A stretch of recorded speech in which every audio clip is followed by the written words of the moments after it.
Welcome to the new video. In this recap, for a long time, humans and trolls lived in harmony. Eventually Christianity took over Europe and it wasn't tolerant of the old myths. King Olaf of Norway sent out his soldiers to drag the trolls out of the caves into the sunlight, which turned them all to stone.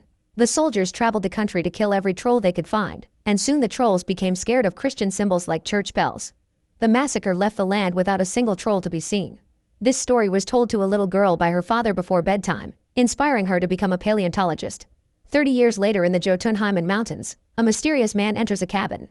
As he looks around, he's jumped on by Nora, who starts beating him up and even gets ready to stab him. However, she stops when she realizes this is her colleague Andreas. He notices that there are many books about myths on the table and wonders what kind of research she's doing now, but she refuses to talk about it.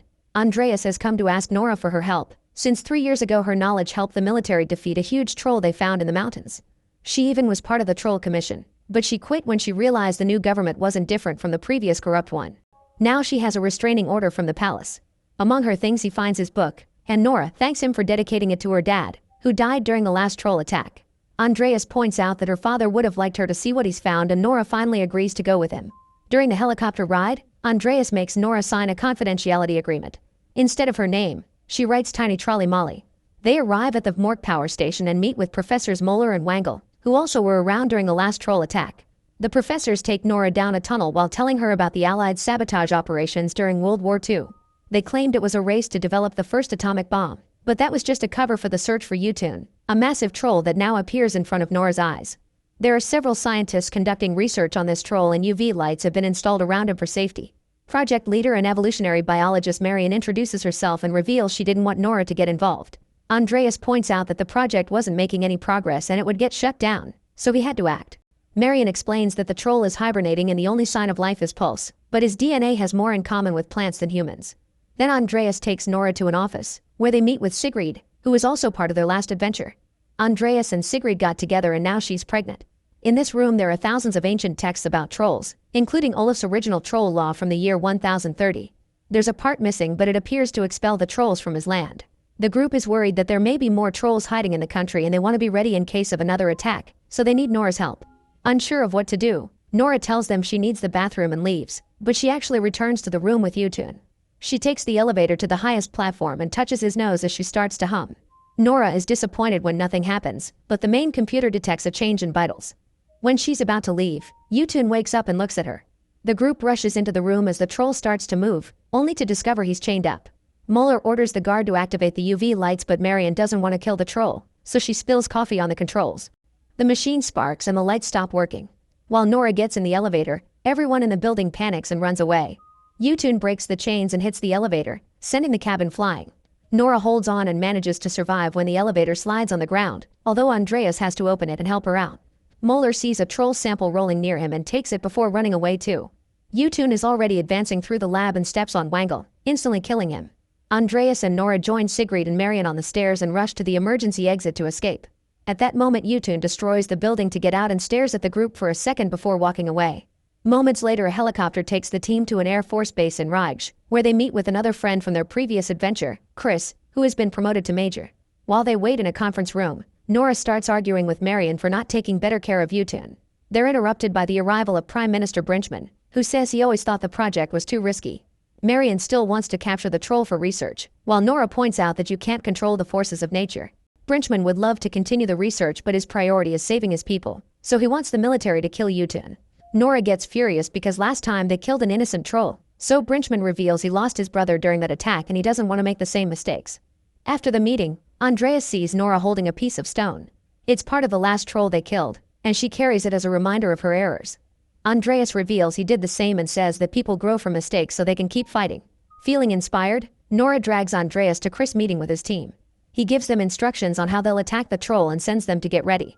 Nora tries to ask Chris to let her come and Chris says no, so Nora changes his mind by saying he owes it to her father who was killed by the last troll. Marion also joins them and Chris shows them that the military has equipped their choppers with UV lights for troll hunting. Meanwhile in a ski resort in Buskerud, people are having fun drinking and dancing.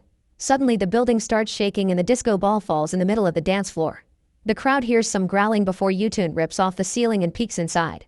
Everyone takes pictures until Jotun roars and reaches inside, causing them to panic and run. Guests start getting hurt as they push each other and parts of the building start falling. Yutun keeps reaching inside to grab as many people as he can to eat them without even chewing. Soon the helicopters arrive and turn on the UV lights. By flying near the troll, they burn several spots on his body. They manage to pull this off twice before Yutun tosses an electric pole at them, causing severe damage to one of the choppers. Chris checks on his fellow pilot, who tells him it's been an honor to fight with him. His helicopter then goes down and crashes in a big explosion that kills everyone inside. Chris is furious and hungry for revenge, but his chopper has received some damage too, and Nora tells him not to do anything stupid. As Chris stares at his enemy, Yutun decides to leave. Afterward, Chris approaches the crash site to say a few words for his friend. Marion can't believe the trolls were this ruthless, but Nora clarifies the last one wasn't like this. He only wanted to go home. She thinks they behaved like this because humans have been mistreating them for years. Andreas wonders if they could communicate with Yutun, and Nora says she knows someone who may help. In Lesia, a man who lost his house during the last attack has finally finished repairing it. Suddenly the table shakes and his dog barks like crazy. Soon Yutun shows up and steps on the house, destroying it again. In the Dover Mountains, the group arrives at a restricted military area and finds a piece of broken fence to go through. They enter an old cave and Andreas finds a sticky substance on the wall. Nora explains that this is a hunting pit that was used to kill the Troll King. They kidnapped his child and hid it there to lure the king to his death. There are Christian symbols carved into the rocks to inflict maximum damage. Nora says that the Troll King survived the trap. In fact, it was the troll they fought 3 years ago. However, the remains of the troll child were never found. When the group reaches a pit, Nora taps the Troll King stone on the ground and asks the others not to freak out. Suddenly a troll appears in front of them and Nora confirms this is the child from the story. She's come to this cave many times over the last 3 years so the troll could be comfortable around her. She shows him his father's stone and after he sniffs it, she pets his nose. When she hums, the troll makes happy little noises to match. Andreas is impressed and curious, so Nora teaches him how to do it. He touches the nose and hums, getting a good reaction from the troll. Since the creature has no name, Nora calls him beautiful. She gets serious and asks the troll for a favor. In Boverdalen, Nora sees Yutun approach so she shoots a flare gun in the air. Beautiful then rises from the snow and both trolls start growling at each other. Andreas wants to open fire, but Marion stops him. When Beautiful roars, Yutun brutally stomps on the ground to crack the ice. Nora starts running as fast as possible and ends up falling, so Chris has to help her up. Sadly, Beautiful doesn't react in time and falls into the freezing water, struggling to stay afloat for a few seconds before he finally sinks. Yutun then comes after the group, so they run to get into the helicopter. When it takes off, Yutun tries to knock it down, but they manage to dodge and fly away. Nora has a breakdown as she stares at the hole where Beautiful sank. At an air ambulance base, Nora tells Marion the story of how he managed to bring Beautiful out of the cave once. He didn't try to destroy anything. He just sat down and looked at the stars for a while before going back to the cave where he felt safe. The group looks at a map tracking Yutun's journey and Marion realizes it's the Pilgrim's Route, which goes north to Nidaros. Nora checks her notes and remembers her father's stories. Nidaros was the capital back then and Olaf ruled from there. This means Yutun's goal is revenge. They fly to Trondheim to meet Esther, an old friend of Nora's dad. She shows them the Nidaros Cathedral, which was built between 1070 and 1300 and was later renamed the Heart of Norway. Here the church ruled the country without mercy. Since they're entering a church, Chris leaves his weapons at the entrance. Nora explains she's here for Olaf's tomb, so Esther guides them through an underground tunnel. She wonders why the church hid Olaf since he supposedly was very important for them, guessing that they had a disagreement. They enter an empty room and Esther explains that people have been looking for the tomb for years to no avail. Marion notices the same symbol they saw on the cave, so the group starts searching too. They find a mural of Olaf on a wall and when Andreas touches it, a small piece falls and leaves a hole in Olaf's stomach. Esther remembers that during the final battle, Olaf was wounded in his belly, his thigh, and his neck.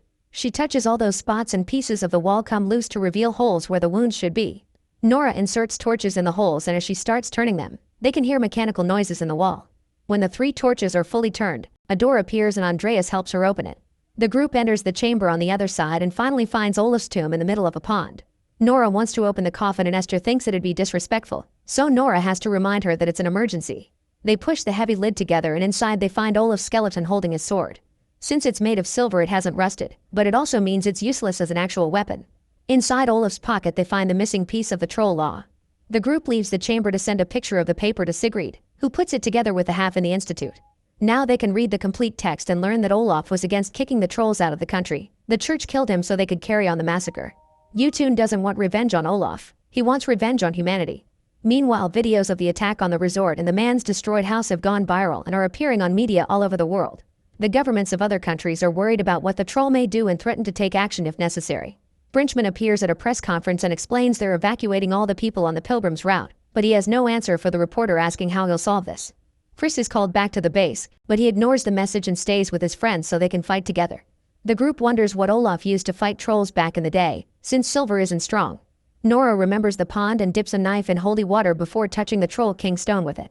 The stone immediately breaks in half, confirming that trolls are weak to holy water. Afterward, Chris and Marion run to talk to the people being evacuated and ask for their help. The crowd cheers, ready to defend their country. While Esther teaches Andreas how to ring the church bells, a line forms from the pond to the military trucks to transport buckets of holy water that the soldiers use to fill their weapons. In the evening, Jotun finally shows up and brings down a few buildings as he makes his way to the church. Esther and Andreas start ringing the bells, which hurts Jotun's ears and slows him down. Then the soldiers open fire and the holy water ammo hits Jotun's body in several spots, slowly hurting him. Jotun loses his mind and throws a tree at the church, destroying the bells. Andreas and Esther manage to run before they could get hurt. The soldiers keep on shooting, but the damage caused by holy water isn't as effective as they expected and Jotun continues to advance. Chris blows up the line of explosives they've installed on the ground and this time the burns are severe, but the troll is still alive. The group starts running as Jotun comes for them, but he freezes when he hears a roar. To everyone's surprise, Beautiful is back and ready to throw down. Both trolls get into the river and start to fight with mighty strength. Jotun manages to punch Beautiful quite brutally and throws him onto the bridge, destroying the structure and causing the troll to fall into the water. Nora is desperate to help her friend but she doesn't know what to do. Marion remembers that Jotun has a pulse, so she thinks they should attack him from the inside so the holy water can destroy his heart. They only have one bomb left so they'll have to be careful. Jotun continues to beat Beautiful up in the river and break structures to use as weapons for even more damage. While Chris and Andreas get in the chopper, Nora and Marion run ahead to shoot Jotun. It doesn't do much damage but at least it keeps him distracted, although Beautiful is still stuck in the water under his enemy's foot. Chris has to turn the helicopter to fly around the troll and the bomb slides out. Andreas rushes to grab it just in time, but the detonator falls on the street and breaks. This means the only way to detonate the bomb now is a grenade, but someone will have to go down with it. Andreas knows what he must do so he calls Sigrid to say a final goodbye, although the connection ends before they're done. At that moment Beautiful passes out and the women run out of ammo. Marion runs but Nora refuses to give up. Then the helicopter finally reaches Jotun's head and Andreas jumps out with the grenade and the bomb. Jotun swallows everything and the grenade explodes, sending holy water through the troll's whole body. His hard skin starts to burn and the pain weakens him enough for a recovering Beautiful to reach into his chest and rip his heart out. Jotun's body falls as it disintegrates in the river. Sometime later, the church is being repaired and Esther opens an exhibition to teach the real story of Olaf. Sigrid has the baby and Chris becomes a fun uncle. Beautiful is now allowed to roam in the mountains and visits Nora's cabin regularly. In the meantime, Muller has been working on the sample he stole. It's now grown into a mini troll. Subscribe for more recap videos.